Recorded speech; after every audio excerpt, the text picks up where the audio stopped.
Hello again, internet friends, and welcome back to another episode of Because What? Now, Catherine's question last week was, let me read this because it was so long.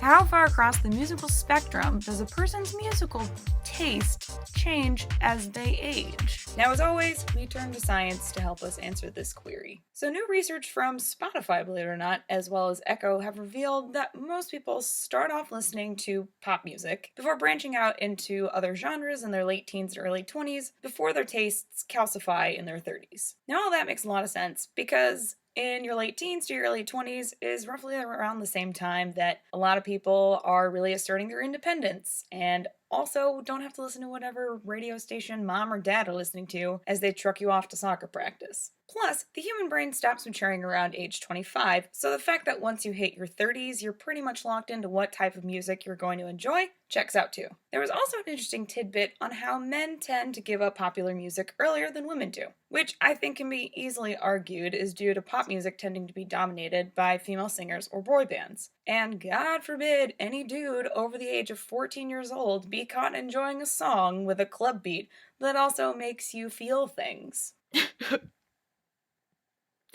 You're right, Katie. That little girl is a firework.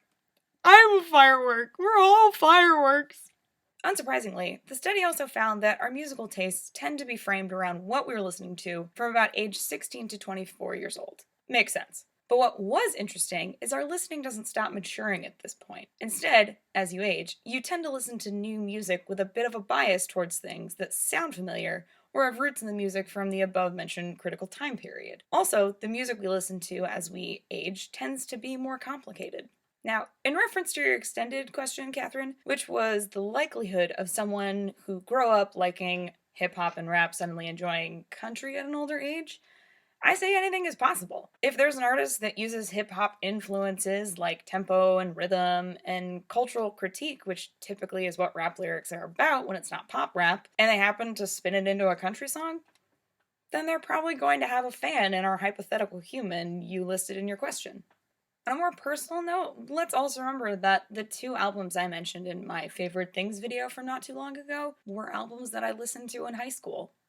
Right in my critical musical taste period. Considering this, it's no wonder that I have an affinity for singer-songwriters who focus on honesty and making me weep all the time. Damn you, Hamilton musical soundtrack! I'm not throwing away my shot! To wrap it up, yes.